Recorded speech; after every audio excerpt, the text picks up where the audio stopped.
Meus amados irmãos, que o nosso bom Deus vos abençoe e vos guarde em nome de Jesus. Irmãos, hoje a lição de número 5, que vai abordar sobre o nosso amado Salvador Jesus Cristo, em especial o relato lá do Monte da Transfiguração, Mateus 17, irmãos. Então hoje, assim de maneira clara, de maneira direta, vamos abordar sobre o Deus Filho. Não deixa a bebê morrer. Oh, não, não, não. É o pão que alimenta, é a firme instrução.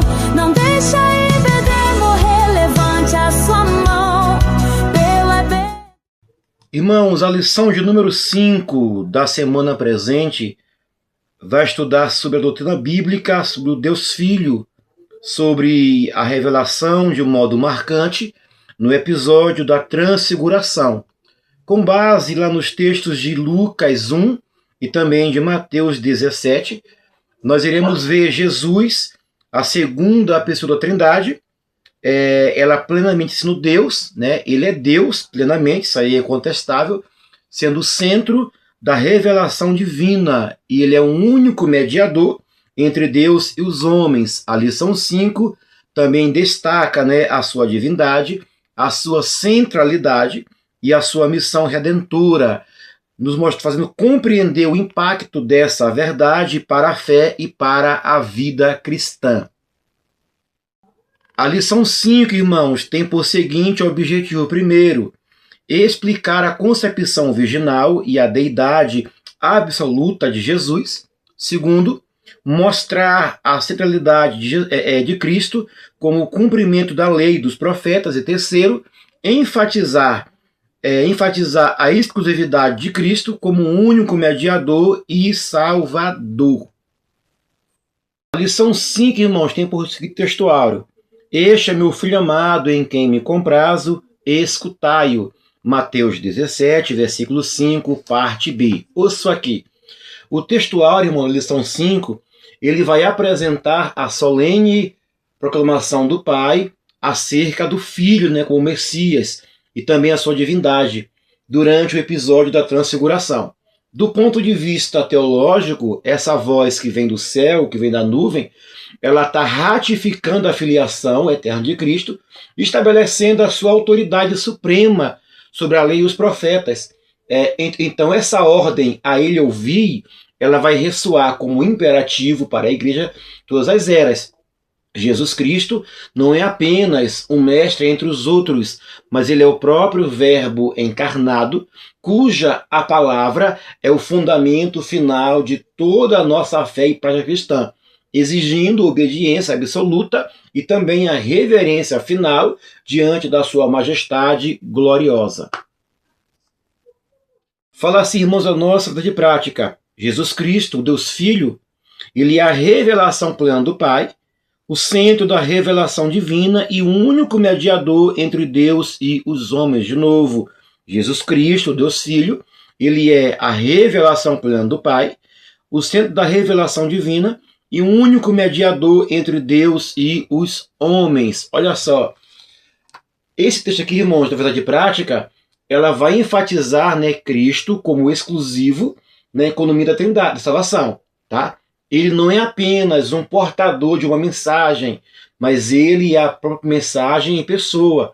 Como Deus Filho, sua natureza divina garante a eficácia da mediação, pois somente alguém que é plenamente Deus, também plenamente homem, ele poderia reconciliar a humanidade com o Criador, sendo ele o ápice e o cumprimento de toda a autoridade bíblica. A lição 5, irmãos, tem por seguinte leitura diária semanal. Segunda-feira, Lucas 1,35 tem por tema a concepção virginal e a ação da Trindade. Terça-feira, João 1, do 1 ao versículo 3, tem por tema o Filho é Deus desde a eternidade. Quarta-feira, Mateus 17, versículos 2 e 3, tem por tema a glória divina de Jesus na Transfiguração. Quinta-feira, Hebreus capítulo 1, versículos 1 ao 3, tem por tema o Filho como revelação suprema. Sexta-feira, Atos 4, versículo 12, tem por tema Cristo é o único caminho de salvação. Sábado, Filipenses 2, do 9 ao 11, tem por tema Cristo exaltado acima de todo o nome. A lição 5, irmãos, tem por seguinte plano de aula, que é o seguinte.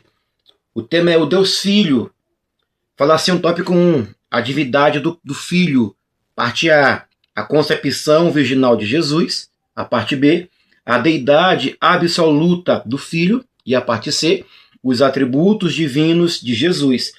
Tópico 2, a centralidade do Deus Filho. Parte A, a glória sobrenatural de Jesus. A parte B, o testemunho da lei dos profetas. E a parte C, a aprovação divina do Pai.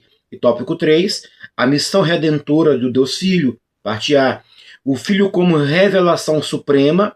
A parte B, a exclusividade de Cristo na redenção. E a parte C, o aprendizado pela experiência.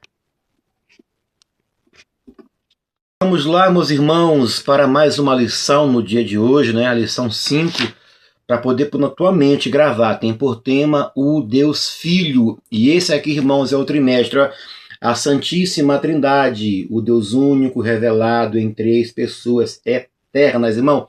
É um assunto muito bom. A lição 5 está tão boa quanto a lição 1, a lição 2, a 3, a 4 e as que vão seguir daqui para frente, tá? E não se esqueça, irmãos, de inscrever no canal, comentar aqui embaixo, seguir o nosso canal, tá, irmãos? Também compartilhar a aula. Por quê? Porque o material, irmãos, está muito bom hoje. Mais uma vez, é uma aula com materiais comentados, uma aula com materiais visuais, que vão te auxiliar a ter uma aula domingo por excelência. Isso aqui é uma pré-aula. Irmãos, de novo, eu não vou ler a lição em aula, eu vou somente aplicá-la. De que maneira? Com o meu subsídio comentado, também com os meus visuais, tá, irmãos? Ok? Ah, pastor, eu quero visual. Então, aqui embaixo, aqui do nosso vídeo, aqui embaixo, tem para os irmãos 2 links para o nosso material, tá ok? É material por assinatura, que é qual? A plataforma da EBD, mas subsídios premium, aqui embaixo, ó, assinatura mensal ou trimestral. Então, papel em mãos, poder anotar tudo que hoje aqui por si foi importante, material visual e também o nosso comentário. Vamos lá? A lição 5 tem por palavra-chave, né? Cristo. Olha só. Para iniciar a aula de hoje, o nosso aqui comentário é o seguinte, ó, ouça aqui. A doutrina do Deus Filho, ela constitui o alicerce inabalável sobre a qual repousa toda a estrutura do cristianismo bíblico e também da ortodoxia pentecostal. Ao estudarmos Jesus Cristo, mergulhamos no mistério da encarnação, aonde o Eterno se sujeitou ao tempo para poder resgatar a humanidade caída. Olha isso aqui. O contexto bíblico nos revela que Jesus Cristo não teve a sua origem em Belém, mas que ele pré-existia com o Pai antes da fundação do mundo, sendo ele o agente criador de todas as coisas. Compreender a natureza do Deus Filho é essencial para discernirmos a profundidade do plano da redenção, visto que a eficácia da sua morte no Calvário depende intrinsecamente da divindade daquele que se entregou na cruz do Calvário para a nossa completa remissão.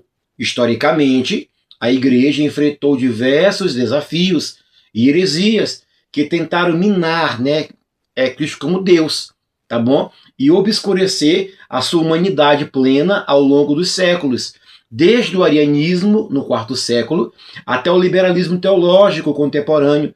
Jesus Cristo teve a sua identidade, né, perturbada, né, por algumas doutrinas erradas. Através de um panorama histórico exegético, veremos que a Escritura apresenta o Filho como herdeiro de Deus, né, de todas as coisas, por quem Deus fez o mundo e quem habita corporalmente toda a divindade, sem qualquer reserva, em uma época onde muitos tentam reduzir Jesus a um mero filósofo, ou um revolucionário social, ou um guia espiritual comum, né?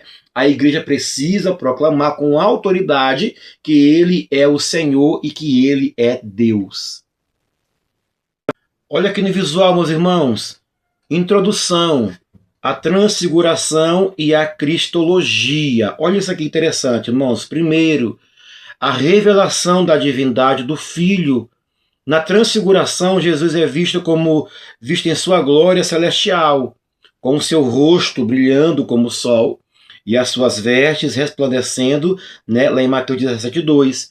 Esse momento é um vislumbre da sua verdadeira natureza divina, confirmando que ele não é apenas humano, mas também ele é o Filho eterno de Deus, tá? Então Jesus Cristo, na sua transfiguração, ele está revelando a sua divindade plena como Deus.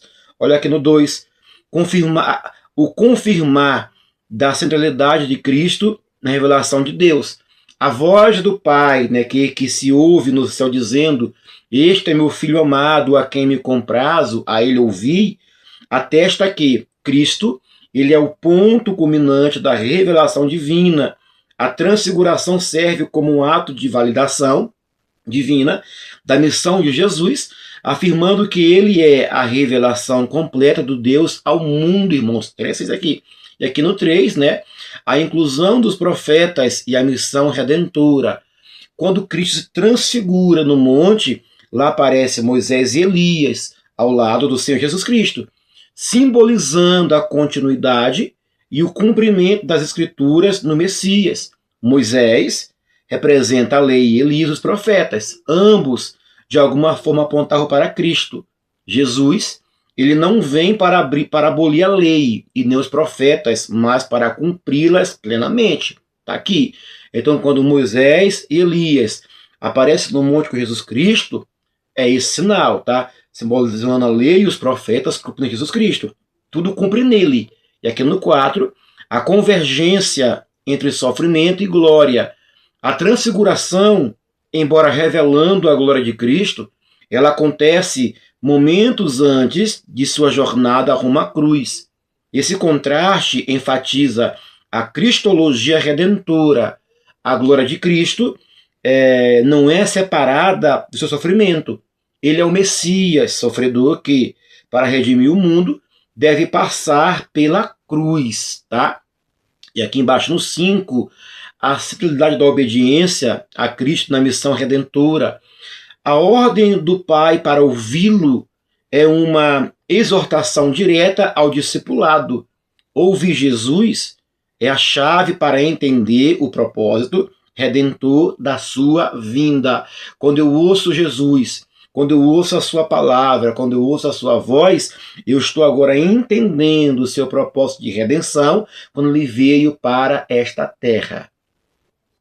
Irmãos, o tópico 1 tem por tema a divindade do Filho, a concepção virginal de Jesus, né, a parte A, a parte 2, a parte B, a deidade absoluta do Filho, e a parte C, os atributos divinos de Jesus. Vamos lá para poder iniciar aqui a nossa aula, dando a sua continuidade, aqui no tópico 1, a divindade do Filho. Vamos lá, irmãos, falar sobre o tópico 1, a parte A. A concepção virginal de Jesus. Isso, irmãos, foi o marco inicial da encarnação, primeira coisa. Ok? Por quê? Porque sendo um evento sem paralelos na história humana, onde o Espírito Santo lhe operou de forma milagrosa no ventre de Maria, né, essa ação. O termo grego paternos, né, virgem, que Mateus utiliza, Mateus 1:23, está cumprindo a profecia de Isaías 7:14, indicando que o nascimento do Messias não decorreu da vontade da carne do varão. Essa doutrina é fundamental para garantir que Jesus nascesse sem mácula do pecado original, preservando assim a sua santidade intrínseca desde concepção até glorificação, ok? Na teologia, essa concepção do Espírito Santo demonstra que o Filho de Deus assumiu a natureza humana sem deixar de ser Deus. Ele foi Deus e foi homem. Não houve uma criação de uma nova pessoa, mas houve uma união hipostática de duas naturezas na única pessoa de Jesus Cristo. Esse mistério assegura que o Redentor possuísse as qualificações necessárias para ser o sacrifício perfeito, ligando a terra ao céu por sua própria vontade, né, ontológica. Sendo ele um homem perfeito para poder representar a humanidade. Quando nós negamos essa concepção virginal, estamos comprometendo toda a eficácia da expiação e autoridade da Bíblia Sagrada, irmãos, pois estão anulando o testemunho angelical e apostólico. Somos pentecostais e nós cremos que o poder do Altíssimo, né, umbrou sobre Maria, o termo que remete à nuvem da glória que repousa sobre o tabernáculo do Antigo Testamento. Assim, o corpo de Jesus tornou-se o novo e definitivo tabernáculo de Deus entre os homens, validando assim a sua missão messiânica, a sua natureza divina revelada desde o ventre materno. Olha aqui no visual, meus irmãos, do tópico 1, parte 1. A concepção milagrosa de Jesus, Lucas 1,15. Olha isso aqui. Primeiro, foi uma ação miraculosa de quem? Do Espírito Santo. Isso aqui é irrevogável. Essa concepção de Jesus, ela é descrita como um ato milagroso, totalmente distinto de qualquer processo humano natural. O anjo Gabriel afirma que descerá sobre ti o Espírito Santo, o que indica a obra direta de Deus sem qualquer intervenção humana. Primeira coisa, é uma ação miraculosa do Espírito Santo sobre Maria. Parte 2, a sombra do poder de Deus. A expressão virtude do Altíssimo te cobrirá com tua sombra. Aqui está se referindo a Deus, né, com sua presença. O termo grego episkiazo, sombra, ele é usado no Antigo Testamento para descrever a presença de Deus, como em Êxodo 40, aonde a glória do Senhor se manifesta como uma nuvem. Olha só. Terceiro, a Trindade nessa concepção de Jesus. Vamos ver aqui, ó. Este evento destaca a Trindade de forma clara. Por quê? Porque o Pai, o Filho e o Espírito Santo, né, eles trabalham juntos. O Pai, ele é o Altíssimo que deseja e ordena a encarnação do seu Filho. O Espírito Santo, ele é o agente ativo da concepção. E o Filho é o resultado desse ato, sendo chamado de Filho de Deus. Olha aqui. E aqui no 4, a divindade do Filho de Deus. O nascimento de Jesus, pela ação do Espírito Santo, ele confirma a sua divindade. O anjo afirma que o menino concebido será chamado Filho de Deus. Ou seja, o Filho, enquanto plenamente humano, tem natureza divina desde a concepção, não sendo apenas um homem excepcional, mas o verdadeiro Deus. E aqui, fecha embaixo, essa ação do Espírito Santo, a manifestação do poder de Deus e a centralidade de Cristo no plano de salvação são essenciais para a compreensão do ministério da encarnação. Anota isso aqui, tá, irmão? Isso aqui é muito importante, tá ok? Essa concepção, ela é a ação miraculosa, ela nos mostra o poder de Deus, a Trindade age junto na concepção, e aqui nós temos Deus, né, não apenas um homem excepcional, mas Jesus Cristo sendo o verdadeiro Deus. Irmãos, falar assim, tópico 1, parte 2, a deidade absoluta do Filho. Olha aqui, Jesus Cristo, ele é Deus. Deus absoluto por excelência. Isso aqui é inquestionável. E isso o que é? Isso afirma, né, de maneira inequívoca, né, pelo prólogo de João, onde lemos que no princípio era o Verbo, e o Verbo estava com Deus, e o Verbo era Deus. João 1:1. Aqui o texto grego logos, palavra, o verbo, não se refere apenas a uma expressão verbal, mas à razão eterna e à própria essência divina manifestada. Quando eu afirmo que o verbo era Deus, né, Deus em logos, o apóstolo João estabelece a igualdade de substância entre o Pai e o Filho, descartando qualquer ideia de uma subordinação ontológica. No Antigo Testamento, o Filho como Deus, ele é prefigurado em títulos como El Gibeor, Deus forte, mencionado em Isaías 9:6, que identifica o menino que nasceria como Deus poderoso. E essa continuidade terminológica entre hebraico e grego reforça que Jesus não é um Deus menor ou uma criação de Deus, mas ele é o Senhor dos senhores. A sua autoridade para perdoar pecados e também, né, ser adorado. São prerrogativas de Deus de maneira exclusiva, né, da divindade. Por quê? Porque isso confirma que ele exercia plenamente uma divindade em seu ministério terreno.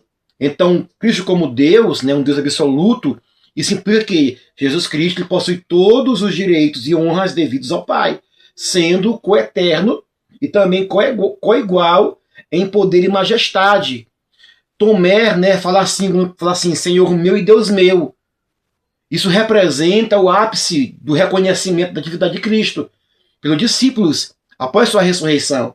Para a igreja, essa verdade é o sustentáculo da fé, garantindo que nossas orações, em nome de Jesus, são dirigidas ao Pai, ao trono da graça, aonde o Filho intercede como Deus e como advogado. Olha aqui, irmãos, dentro dessa ideia, né, daquela lição, Jesus como Deus, a sua divindade, a sua humanidade, tá aqui no visual, né, de um lado a humanidade, do outro a divindade, Jesus Cristo.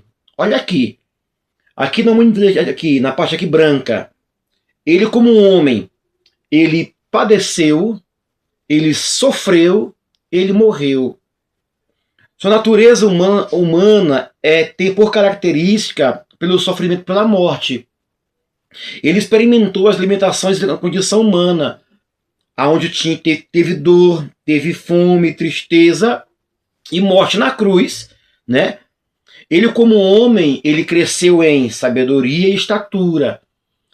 Sua natureza humana passou por um processo de crescimento físico, emocional e intelectual. Ele nasceu como uma criança, ele foi educado como qualquer ser humano. Ele aprendeu, cresceu em sabedoria e teve experiências de vida humana que o tornaram plenamente identificável com a humanidade. E aqui mais embaixo, ele tinha limitação pela condição humana. Embora fosse perfeitamente Deus, em sua parte humana ele estava sujeito a limitações físicas e temporais dos seres humanos. Ele experimentou a fadiga, ele teve fome e sede, ele também experimentou emoções humanas como tristeza e compaixão. Essas limitações humanas não diminuem a sua divindade, mas são parte de sua experiência como mediador entre Deus e os homens. Agora, ele como Deus. Ele como Deus, ele é eterno e coeterno com o Pai. A sua natureza divina de Jesus é eterna e coeterna com o Pai. Ele sempre existiu como verbo e não foi criado. Jesus não foi criado, irmãos, tá? Ele sempre ele compartilha da mesma essência do Pai, sendo homósis com o Pai. A sua divindade não tem início nem fim, sendo eterna e imutável. Ele como Deus, na sua divindade, ele é onipotente e criador. Jesus como Deus possui atributos divinos como onipotência. Ele participou ativamente da criação do mundo. Isso aqui, tá? Sendo descrito como o agente da criação. Ele tem poder sobre todas as coisas e é o soberano do universo. Ele como Deus, ele é onipresente e onisciente. Em sua natureza divina, Jesus é onipresente, isto é, ele está presente em todos os lugares ao mesmo tempo. Também é onisciente. Ele possui o pleno conhecimento de todas as coisas, incluindo os corações das pessoas e eventos futuros. Ele conhece completamente a vontade do Pai e age de acordo com ela, cumprindo a sua missão redentora. Está aqui, Jesus Cristo, a sua humanidade e a sua divindade. Olha aqui, irmãos, os atributos de Jesus, né? A Escritura atribui a Jesus atributos que pertencem somente ao Deus Todo-Poderoso, como a onisciência, a onipresença e a onipotência. Ele demonstrou onisciência ao conhecer os pensamentos dos homens e os eventos futuros sem que lhe fossem revelados por fontes humanas, como está lá em João 2, tá? Ele é descrito como aquele que tudo sabe. Ele possui sabedoria divina, Sofia, né, no grego, em plenitude, não como um dom espiritual transitório, mas como parte da sua própria natureza eterna. A sua onipresença, ela é afirmada em sua promessa de estar com sua igreja todos os dias, até os séculos se consumarem. E onde houver 2 ou 3 em meu nome reunidos, ele está lá. Embora em sua humanidade ele tivesse limitado ao espaço físico, em sua divindade ele transcende as barreiras geográficas e temporais.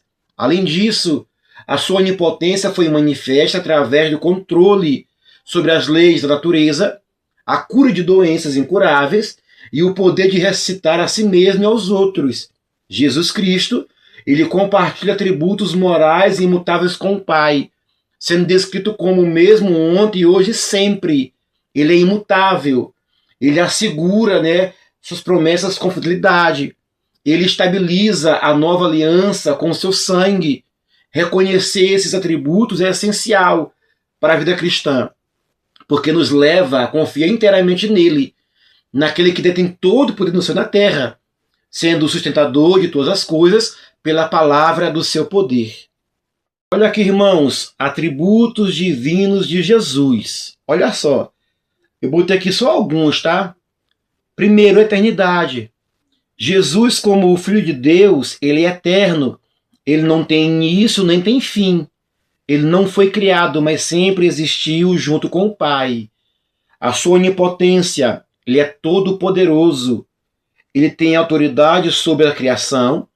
Ele realiza milagres e agindo de acordo com a vontade do Pai.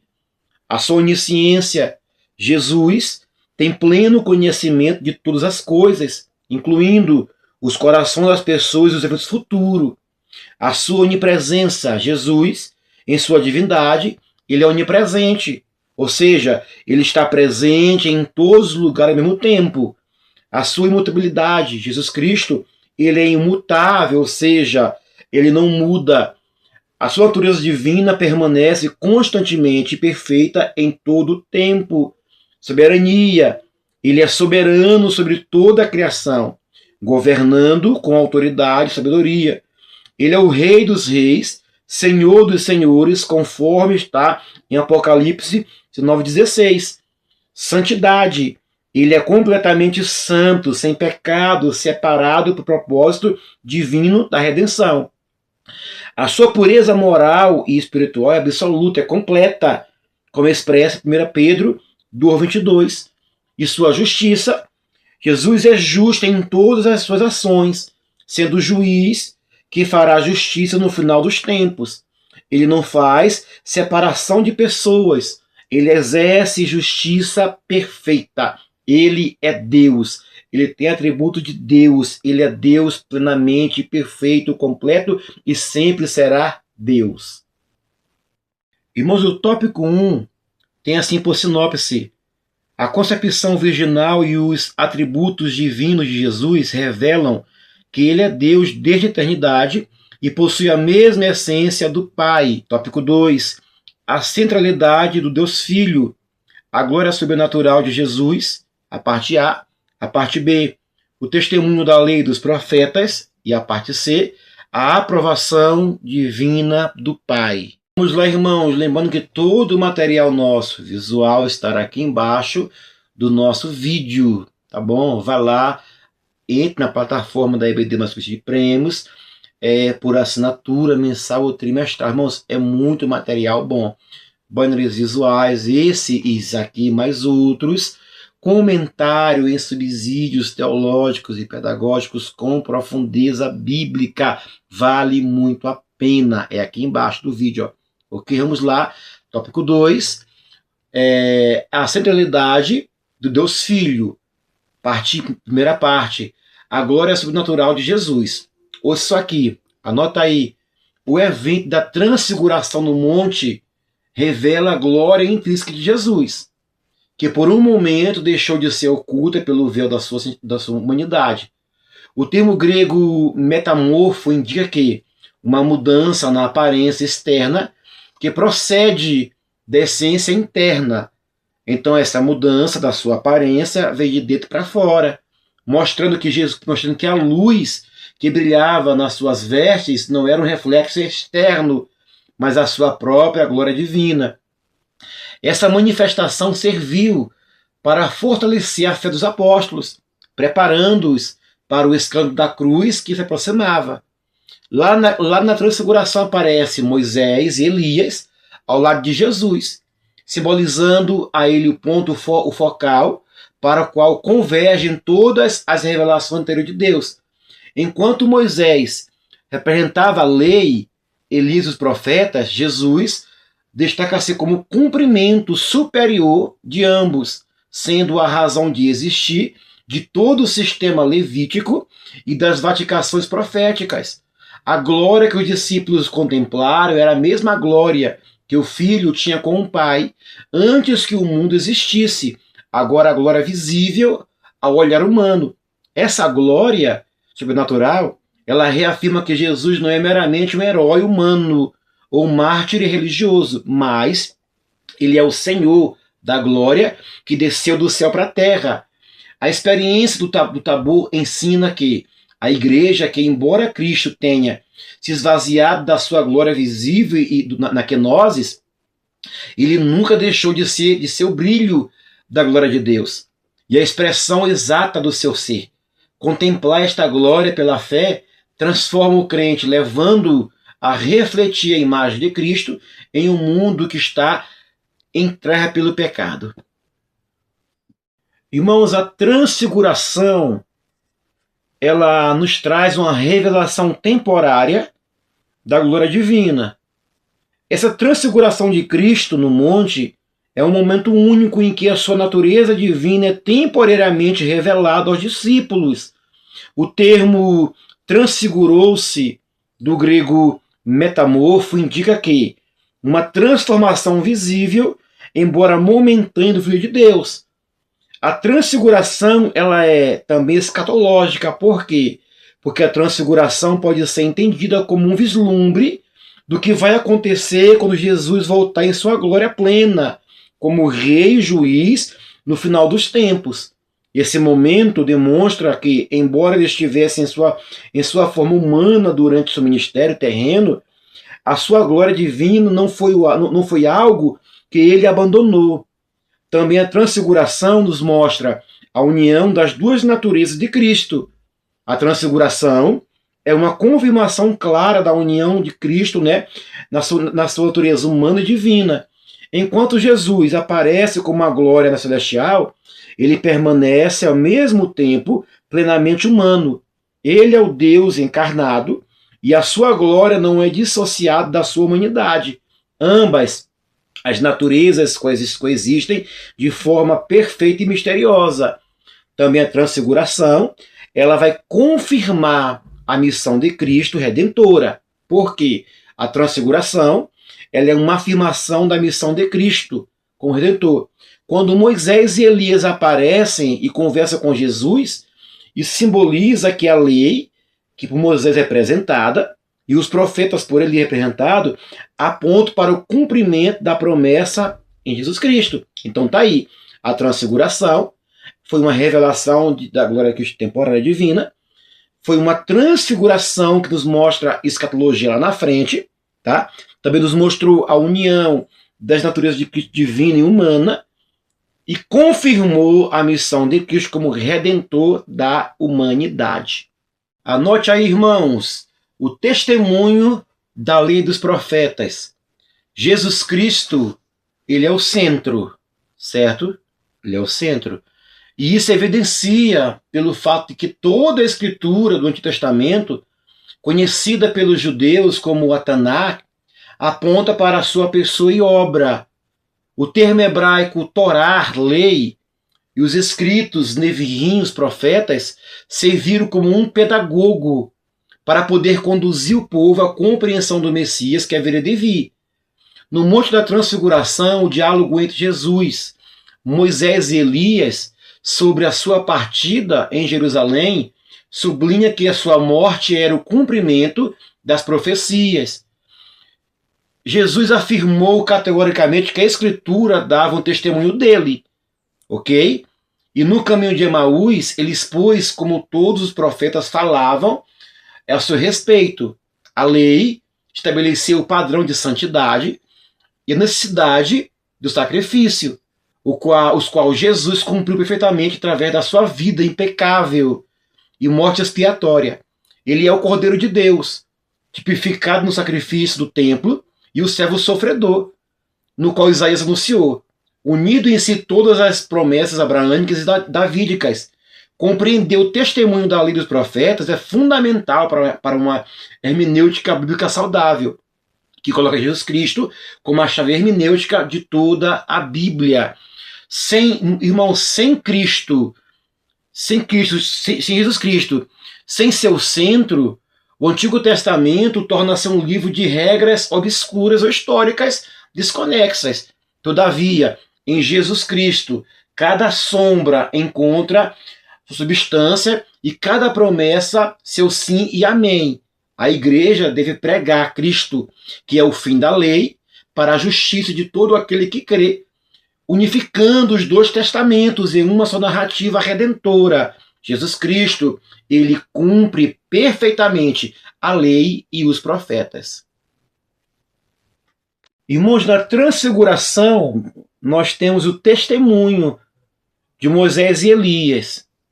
Olha só, quando Moisés e Elias aparecem na transfiguração de Jesus, aqui nós temos algo cheio de teologia pura. Por quê? Olha aqui, ó, Moisés, o grande legislador do Antigo Testamento.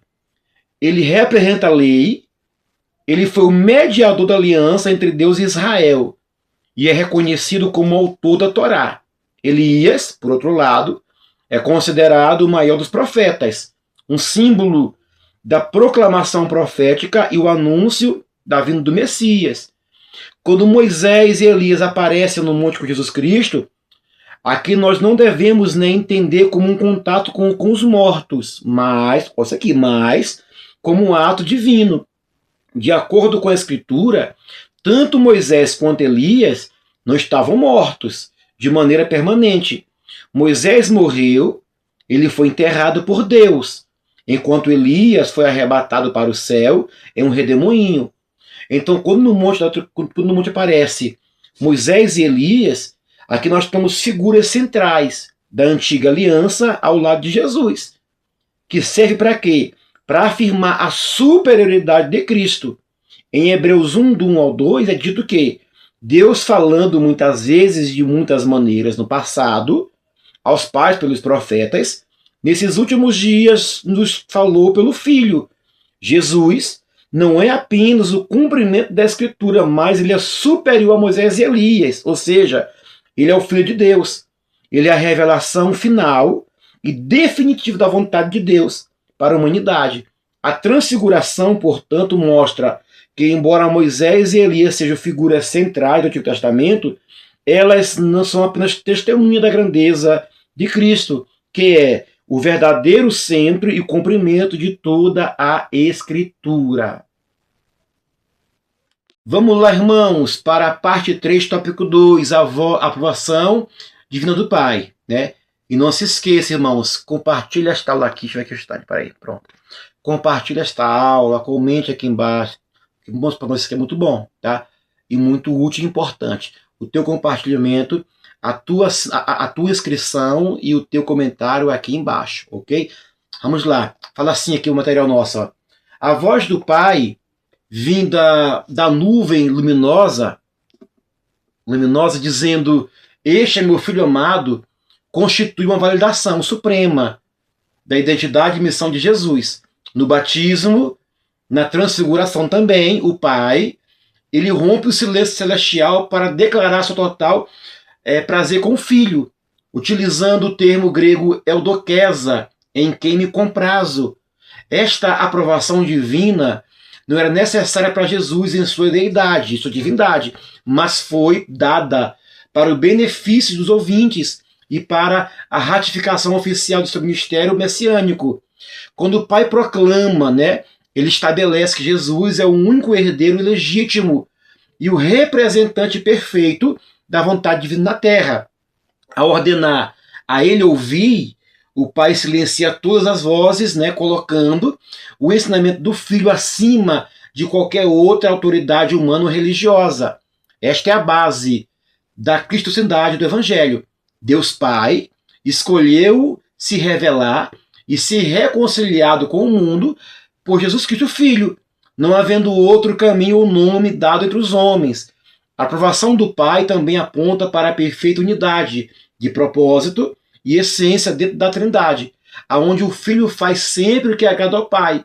Para o crente, saber que Jesus possui o selo da aprovação do Todo-Poderoso traz segurança inabalável quanto à nossa salvação e aceitação diante de Deus.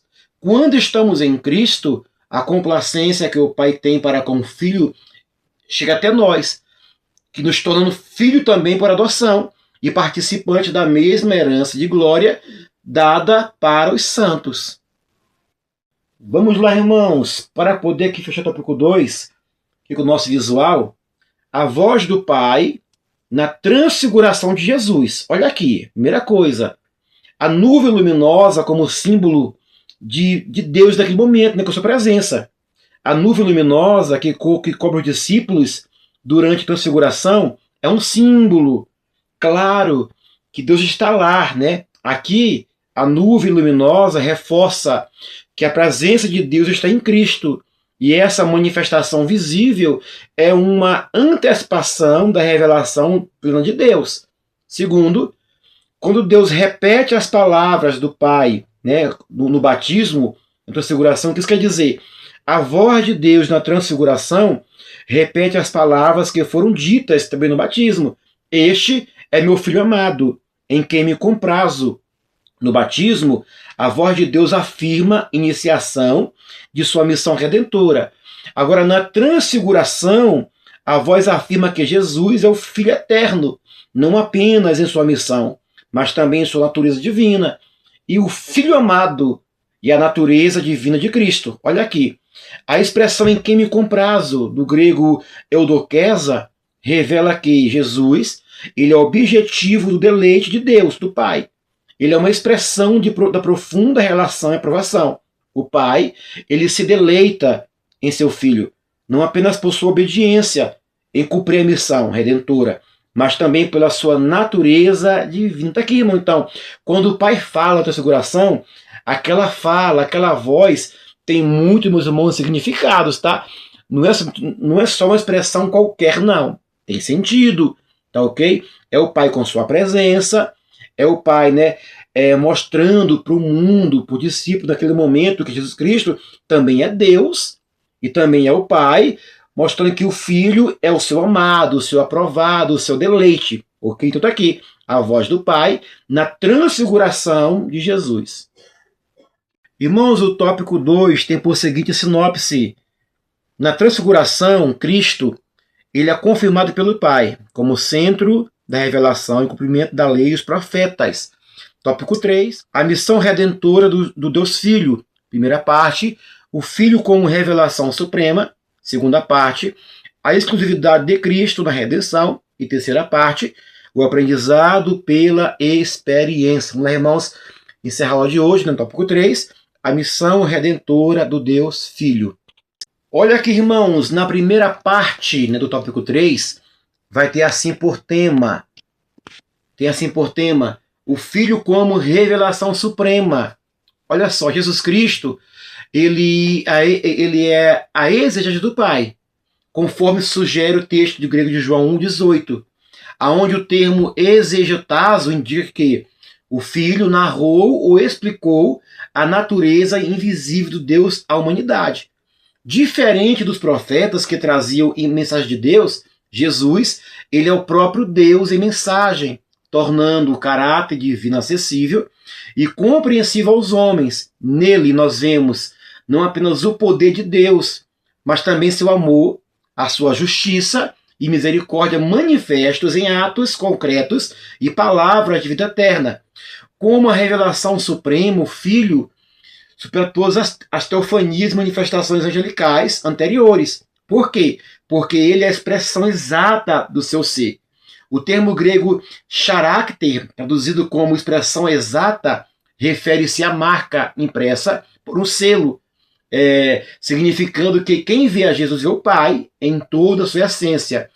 Essa revelação não é meramente informativa, mas também transformadora, porque ela visa restaurar a imagem de Deus no homem através de Jesus Cristo, que se fez carne. Irmão, Jesus Cristo ele é superior.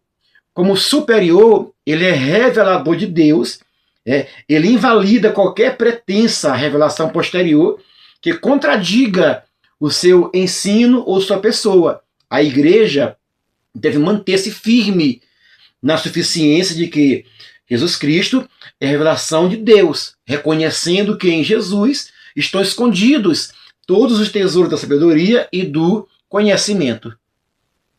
Olha só, irmãos, Jesus Cristo é supremo, tá? E a sua supremacia, lá em Mateus, fala assim, 7,5, o seguinte, olha só, primeira coisa, a supremacia de Cristo sobre as revelações anteriores. A ordem do Pai, escutai-o, coloca Jesus em posição de supremacia sobre todas as revelações anteriores, ou seja, isto é uma clara afirmação de que Jesus, o Filho, ele é a revelação final e plena de Deus. Segundo, a transição entre a antiga e nova aliança. A ordem escutai-o também simboliza a transição entre a antiga aliança, no qual Moisés aqui representava, Elias, e a nova aliança, que é centrada na pessoa de Jesus Cristo. E terceiro, Cristo, que não apenas falou em nome de Deus, mas sendo Deus, ele é a revelação de Deus. Jesus Cristo é o profeta prometido. Ele é a voz do Pai. Na transfiguração reforça que ele é o único que deve ser ouvido. A transfiguração confirma que Jesus é o cumprimento final e a plena revelação de Deus ao mundo. E, portanto, ele ocupa a posição de autoridade absoluta. E quarto, a autoridade de Cristo como Filho de Deus, O chamado do Pai para escutá-lo é uma reafirmação de autoridade divina de Cristo. Como Filho de Deus, ele tem autoridade sobre todas as coisas, incluindo a lei e os profetas. Em João capítulo 14, Jesus diz, quem vê a mim vê o Pai. Ouvir Jesus é ouvir diretamente a voz de Deus. E a sua palavra não deve ser ignorada ou relativizada. Ignorar ou rejeitar Jesus Cristo é rejeitar a autoridade do próprio Deus. Está aqui, tá? Jesus Cristo, ele é supremo, irmãos. Ele é Deus. Irmãos, tópico 3, parte 2, a exclusividade de Cristo na redenção. Olha só, eu anotei aqui no meu material. A doutrina de Cristo, como exclusividade, conhecida como Solus Christus, afirma que não existe outro meio de salvação fora de Jesus Cristo. O texto de Atos 4,12, ele é o peremptório a declarar que em nenhum outro há salvação, pois o pecado da humanidade exigia um resgate de valor infinito que somente o Deus Filho poderia prover. A sua mediação é exclusiva porque ele é o único que possui a natureza divina para satisfazer a justiça de Deus e a natureza humana para representar os pecadores. Irmãos, quando Cristo, com sua obra de redenção no Calvário, foi completa, definitiva, não citando de cumprimentos humanos, obras meritórias ou intercessões de outros seres, o termo grego hilasmos, propiciação, descreve como o sacrifício de Cristo aplacou a ira divina e removeu o impedimento jurídico que separava o homem de seu Criador. Como único mediador, Jesus abriu um novo e vivo caminho para o Santo dos Santos, rasgando o véu da separação por meio da sua própria carne oferecida voluntariamente.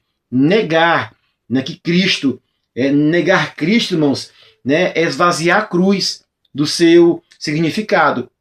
É insultar Deus, na sua santidade, sugerindo que o sacrifício do Filho foi suficiente e necessário. Em um mundo pluralista que prega muitos caminhos para o divino, a igreja levanta a bandeira de que somente Jesus Cristo salva, cura, batiza e em breve voltará. A exclusividade não nasce da intolerância, mas da natureza única daquele que é o caminho, a verdade e a vida. Olha aqui, irmãos, o único mediador Cristo, ele é absolutamente o único na obra da redenção. Quando os discípulos, após a visão da transfiguração, erguendo os olhos ninguém viu senão Jesus, isso revela uma verdade teológica essencial. Jesus Cristo é o único e exclusivo na obra da redenção, da salvação. Não é a lei nem os profetas, é somente Jesus, tá? Somente Ele. Cristo como Deus revelado. Em João 14:9, ele afirma: quem vê a mim vê o Pai. Cristo não é apenas um profeta ou um mensageiro, mas de Deus revelado. Ele é plenamente, ele é a plenitude da revelação divina. Paulo afirma o seguinte, que Jesus é o resplendor da glória divina. Cristo, como único mediador entre Deus e os homens, ele é o caminho, ele é o único mediador entre Deus e os homens. Por quê?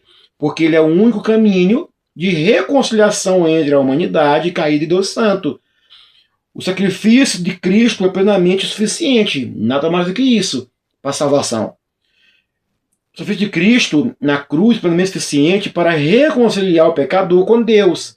A morte de Cristo, como o Cordeiro de Deus, é o sacrifício definitivo e completo. Vamos lá, irmãos, para a parte 3 do tópico 3, tá? O aprendizado pela experiência. Olha só, deixa eu só botar aqui mais aqui centrado.